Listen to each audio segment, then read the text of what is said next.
अस्सलाम वालेकुम बच्चों, क्या हाल है आपका? ठीक है। आज हम कैम्ब्रिज ओ लेवल का अकाउंटिंग का पेपर 2 करेंगे, जिसका कोड 7707 है और ये पेपर में जून 2024 में आया है। इसमें आपको 5 क्वेश्चंस करने होते हैं और 5 गिवन होते हैं। इसका मतलब ये होगा कि आपको हर एक क्वेश्चन जो है ना वो 20 से 21 मिनट्स में कंप्लीट कर लेना चाहिए। अच्छा जी, पहला क्वेश्चन है कि Edo is a trader who only sells on credit. His trade receivables at 1 April 2024 were as follows. नीचे नूरो, माया, एवा, रेशल के जो ओपनिंग बैलेंसेस हैं ये हमें गिवन है और अप्रैल के दौरान जो डिफरेंट ट्रांजैक्शंस हुई हैं वो हमें गिवन है। सबसे पहले हम देखते हैं कि रिक्वायर्ड क्या है। लिखा हुआ है कि prepare the sales journal for April 2024, total the sales journal and indicate the ledger account to which the total would be posted। अच्छा जी, अप्रैल 2 की जो ट्रांजैक्शन है वो लिखी हुई है सोल्ड गुड्स टू एवा, list price $150 less 6% trade discounts. अगर हम लोग इसका 6% ट्रेड डिस्काउंट कैलकुलेट करते हैं तो वो इस तरह करेंगे कि $150 को मल्टीप्लाई करवाएंगे 6% के साथ तो $9 आ जाएगा। और आपको इस बात का पता है कि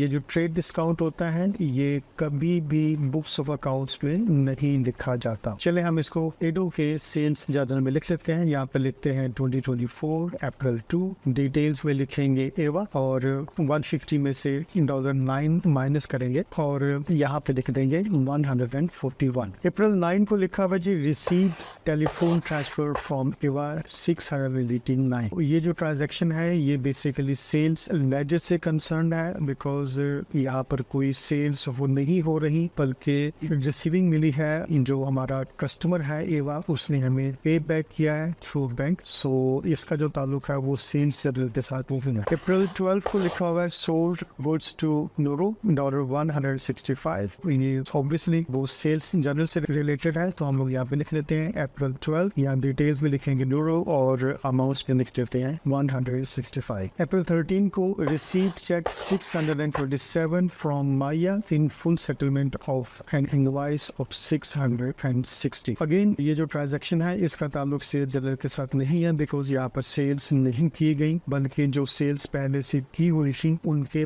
पैसे चेक की सूरत में इस कस्टमर ने पे किए हैं। और यहाँ पर यह बात देखने वाली है कि जो पैसे उससे लेने थे वो 660 थे, लेकिन वहाँ से जो अमाउंट हमें मिली है वो 627 है। तो इन दोनों अमाउंट्स का जो डिफरेंस है वो $33 है और ये बेसिकली कैश डिस्काउंट है। अप्रैल 19 को लिखा हुआ है received $760 from Nuru by electronic transfer, Nuru had deducted 5% cash discount। Again इसका ताल्लुक सेल जर्नल के साथ नहीं है, बिकॉज गुड्स सेल नहीं हुई बल्कि रिसीविंग हुई है that already have been sold. लेकिन इसमें से जो बात समझने वाली है वो ये है कि नूरू ने 5% कैश डिस्काउंट करने के बाद पैसे दिए हैं। अब यहाँ पर लाजमी तौर पर ये देखना जरूरी है कि ये अमाउंट एक्चुअल थी कितनी, आई मीन रिसीवेबल कितनी थी। तो ये अमाउंट कैलकुलेट करने के लिए आप जो अमाउंट रिसीव हुई है उसको आप डिवाइड कर दें 95% के साथ, ठीक। बिकॉज ये जो 760 है ये बेसिकली एक्चुअल अमाउंट का 95% है। तो उसके साथ जब आप डिवाइड करेंगे तो हमें जो अमाउंट मिली है वो है 800। तो that means 800 was the original amount that was suppose to be receive from the customer,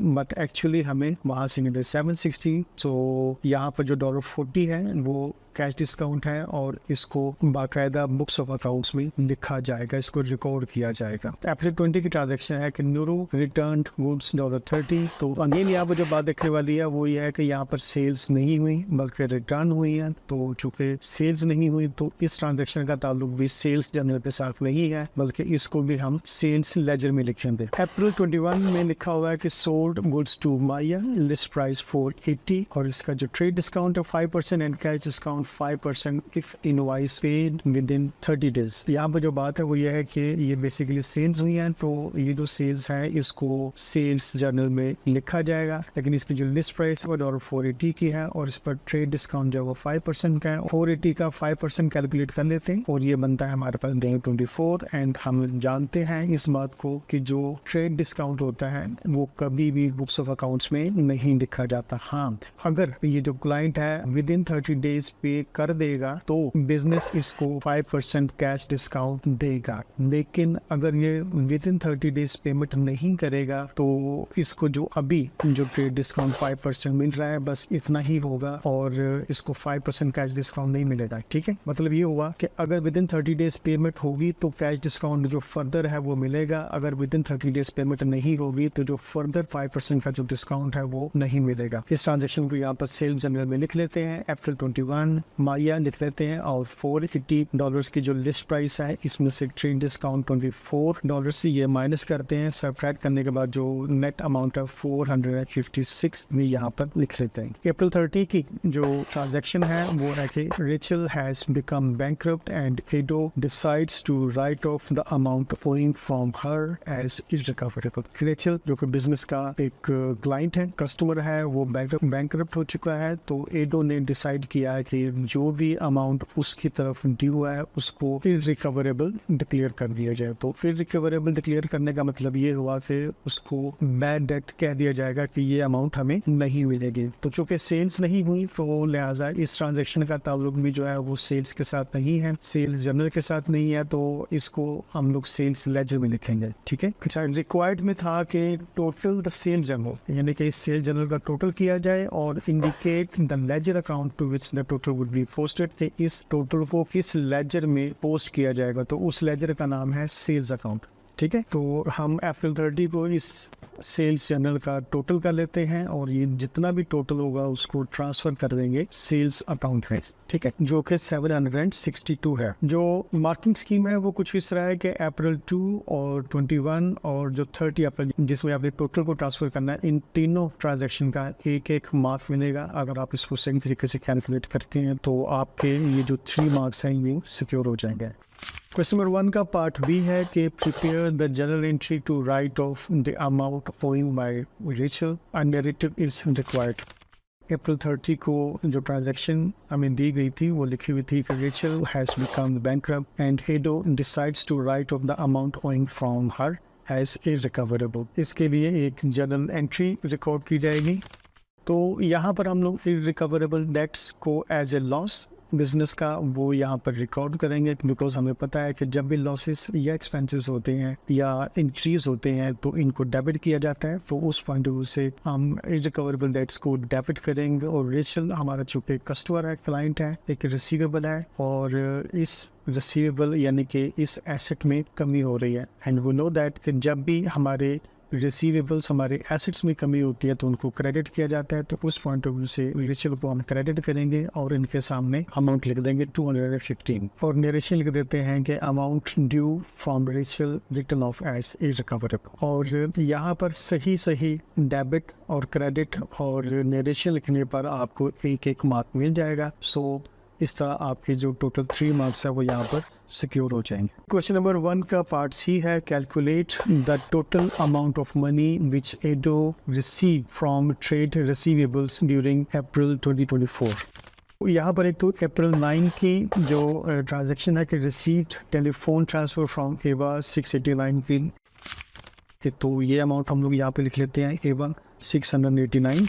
और अप्रैल 13 में receive cheque 627 from Maya full settlement of invoice for 660। जो अप्रैल 13 की जो एंट्री है ये लिख लेते हैं माया की, और जो हमें एक्चुअल अमाउंट मिली है सिर्फ वो ही लिखेंगे 627 ना कि 660। ठीक है, तो अप्रैल 19 में जो रिसीव हुआ है 760 from Nuru by electronic transfer and Nuru had deducted 5% cash discount. तो डिस्काउंट काटने के बाद जो क्लाइंट है उसने 760 अमाउंट सेंड किया है, वो अमाउंट लिख देंगे 760। तो इसका हम टोटल कर लेते हैं जो कि टोटल बनेगा 2076 और इसका टोटल करने का ही एक मार्क मिलना है आपको 2076। अगर आपका करेक्ट टोटल होगा तो ये आपको मार्क्स मिल जाएंगे। क्वेश्चन नंबर 1 का पार्ट सी का पार्ट 2 है calculate the total amount of cash discount which Ado allowed in April 2024।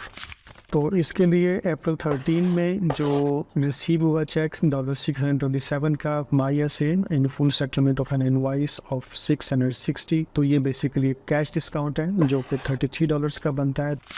तो वो हम यहाँ पे लिख लेते हैं माया $33। और अप्रैल 19 में जो रिसीविंग हुई है $760 की from Nuru by electronic transfer, और Nuru had deducted 5% cash discount. ये जो कैलकुलेशन हमने की इस पे हमें पता चला कि एक्चुअल जो अमाउंट थी वो $800 थी, जिस वजह से 760 हमें मिला। सो इस तरह जो $40 है वो एक डिस्काउंट है।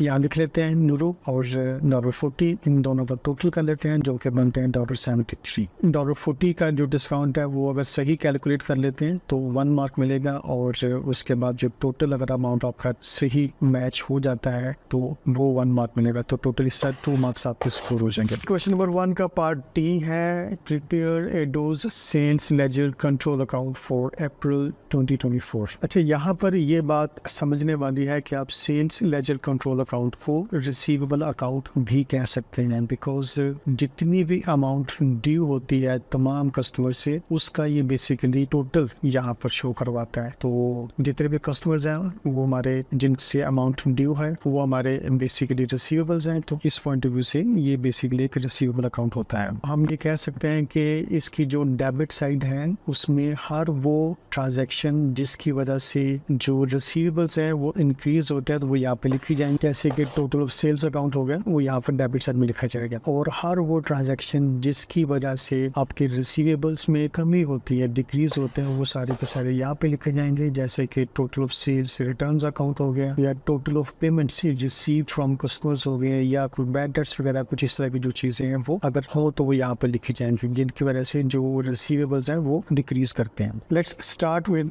द ओपनिंग बैलेंस जो कि 3658 है। इसको लिख लेते हैं डेबिट साइड पे।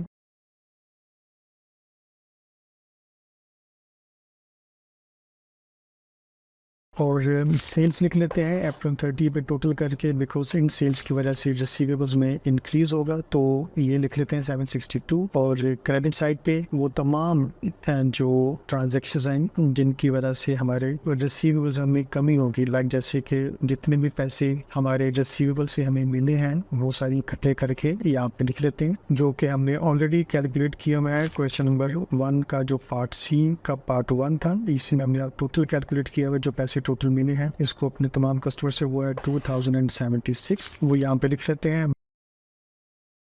बाकी जो सेल्स रिटर्न्स हैं वो यहाँ पे लिख लेते हैं $30 की। और जो डिस्काउंट अलाउड है वो हमने कैलकुलेट किया हुआ है यहाँ पे इस जगह पे। जो क्वेश्चन नंबर 1 है इसका जो पार्ट सी है, इसका जो पार्ट 2 है उसमें जो टोटल जो कैश डिस्काउंट है वो $73 का है, वो यहाँ पे लिख लेते हैं। और इसी तरह जो पार्ट बी जिसमें जो रिकवरेबल डेट्स रिकॉर्ड किए गए 215 के, वो भी यहाँ पे लिख लेते हैं। इन तमाम ट्रांजैक्शन की वजह से जो रिसीवेबल्स हैं उनमें कमी आई है। यहाँ पे डेबिट साइड बड़ी लग रही है, इसका टोटल करते हैं तो वो बनता है 4420। इसी टोटल को क्रेडिट साइड पर भी लिखेंगे और इस टोटल में से जो तमाम ऊपर ट्रांजैक्शन हैं इनको सब्ट्रैक्ट करेंगे। सब्ट्रैक्ट करने के बाद जो अमाउंट बाकी बचेगी वो है 2026, जिसको हम लोग बैलेंस CD बोल देंगे, ठीक है। और ये तमाम जो काम है वो अप्रैल 30 के डेट पे होगा। तो इसी बैलेंस को फिर नए मंथ के लिए यानी कि मई 1 में इसी बैलेंस को ब्रॉड डाउन कर लेते हैं डेबिट साइड पे। और ये चीज़ यहाँ पर याद रखने वाली है कि सेल्स अकाउंट, बैंक और यानी कि कैश रिसीव, और बैंक यानी कि amount receive from debtors, sales returns, discount allowed, फिर रिकवरेबल डेट्स और बैलेंस ब्रॉड डाउन करने पर सही लिखने पर आपको एक मार्क मिलेगा। तो इस तरह आपके 6 मार्क्स जो है वो सिक्योर हो जाएंगे, ठीक है। अच्छा, लिखा हुआ है कि Ado is considering changing his credit terms. He would introduce more credit checks on new customers and would increase cash discount to 7.5% for payment within 30 days. Required ये है part E में advise Edo whether or not he should make these changes to his credit terms. Justify your answer by providing 2 advantages and 2 disadvantages of changing his credit terms. तो यहाँ पर हम 2 advantages और 2 disadvantages लिखेंगे और एक recommendation देंगे मिलेंगे। तो 2 एडवांटेजेस लिखने पर आपको 2 मार्क्स मिलेंगे, 2 डिसएडवांटेजेस लिखने पर आपको 2 मार्क्स मिलेंगे और अपनी बाद में रिकमेंडेशन देने पर 1 मार्क मिलेगा आपको। सही है, चले मैं अपना पहला जो एडवांटेज है वो यहाँ पे लिखता हूँ। 7.5% कैश डिस्काउंट देने पर हो सकता है कि जो न्यू कस्टमर्स हैं वो थोड़े से अट्रैक्ट हों, और जितने भी एग्जिस्टिंग कस्टमर्स हैं उनको शायद थोड़ी सी ये अट्रैक्शन मिले तो वो जल्दी पेमेंट करें ताकि ज्यादा डिस्काउंट मिले। इस तरीके से हो सकता है कि सेल्स है वो थोड़ी सी इंक्रीज हो जाए। तो यहाँ लिख लेते हैं, offering 7.5% cash discount may attract new customers and encourage existing ones to buy more, potentially boosting sales। और दूसरा मेरे पॉइंट ऑफ व्यू से ये है कि जब डिस्काउंट का रेट अगर इंक्रीज कर दिया जाएगा तो इस तरीके से जो क्लाइंट्स हैं उनको मोटिवेशन मिलेगी कि वो टाइम से पहले पेमेंट कर दें, जिसकी वजह से बिजनेस का जो कैश फ्लो है वो बेहतर हो सकता है। तो मैं लिख लेता हूँ यहाँ पे कि the increase discount may motivate customers to pay earlier which can improve the business cash flow. अच्छा, जो डिसएडवांटेज मेरे जहन में आ रहा है वो ये है कि ज्यादा जो क्रेडिट चेक्स हैं वो इम्प्लीमेंट करने का जो नुकसान है वो ये भी हो सकता है कि ओवरऑल अप्रूवल का जो प्रोसेस है नए कस्टमर्स के लिए कि इसको क्रेडिट दिया जाए या कि ना दिया जाए, तो ये काफी ज्यादा काम को स्लो कर सकता है। ठीक है, तो यहाँ पे लिख लेते हैं कि implementing more credit checks will take more time and may increase operational cost. तो चूंकि बिजनेस अब अगर ये चाह रहा है कि वो बड़ा थॉरो किस्म का क्रेडिट चेक रखे अपने कस्टमर्स पर, तो उसके लिए उसको कुछ एडिशनल रिसोर्सेज भी चाहिए होंगे, लाइक उसको स्टाफ को भी हायर करने की जरूरत है, उसको कुछ एडवांस किस्म के सॉफ्टवेयर की भी जरूरत है, या उसको paying for external credit reports जो ना मतलब किसने पे किया किसने नहीं पे किया, तो किस तरह के कामों की जरूरत है। तो इसकी वजह से बिजनेस की ऑपरेशनल कॉस्ट ज्यादा हो सकती है। दूसरा जो डिसएडवांटेज है मेरे पॉइंट ऑफ व्यू से वो ये है कि अगर ज्यादा से ज्यादा कैश डिस्काउंट है वो अगर ऑफर किया जाएगा तो इस तरह ओवरऑल हर एक आइटम की सेल प्रॉफिट है वो थोड़ा कम हो जाएगा, जिसकी वजह से ओवरऑल प्रॉफिटेबिलिटी रेशियो थोड़ी सी कम हो जाएगी। तो इसको हम लोग यूँ लिख लेते हैं कि offering a higher cash discount will lower the profit on each sale, initially reducing overall profitability. अच्छा, मैं वैसे जो रेकमेंड करूंगा वो ये कहूँगा कि 7.5% की जो कैश डिस्काउंट है वो ऑफर कर देना चाहिए, कहने की सेल्स बढ़ जाएंगी, आपकी जो लिक्विडिटी वो बेहतर हो जाएगी। तो इस पॉइंट ऑफ व्यू से जो डिसएडवांटेजेस है वो हम कह सकते हैं कि वो थोड़े से आउटवेट हो जाते हैं। सो हम लोग यहाँ पे लिख लेते हैं कि I recommend introducing the increased cash discount to 7.5% for early payments. The benefits of improved liquidity and the potential increase in sales outweighing the disadvantages, making it a strategic move to support business growth. बाकी मैं आपको बता ही चुका हूँ कि 2 marks जो है वो आपको 2 एडवांटेजेस लिखने के हैं और 2 मार्क्स आपको 2 डिसएडवांटेजेस लिखने के हैं और 1 मार्क आपको मिलेगा रिकमेंडेशन का। तो इस तरह आपके जो 5 मार्क्स हैं वो सिक्योर हो जाएंगे। आई जस्ट होप कि आपको ये क्वेश्चन समझ आ गया होगा।